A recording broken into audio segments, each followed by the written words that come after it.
Hi, I'm in my basement because I want to talk to you about these motion censored light bulbs.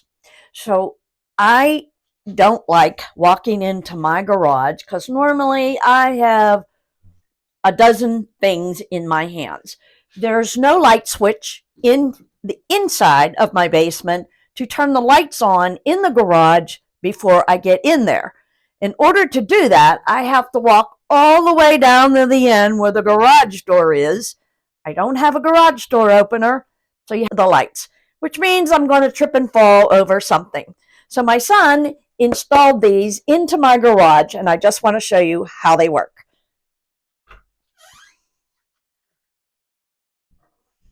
As you can see, it's nice and dark in there. But the minute I walk in here, boom, the lights are on. We have it set up so there is two different lights. They stay on long enough, especially when I pull in at night and it is dark inside the garage. As soon as the car hits the garage, the lights turn on and they stay on long enough for me to lock the garage door, get all my belongings out of the car, and get them into the house safely.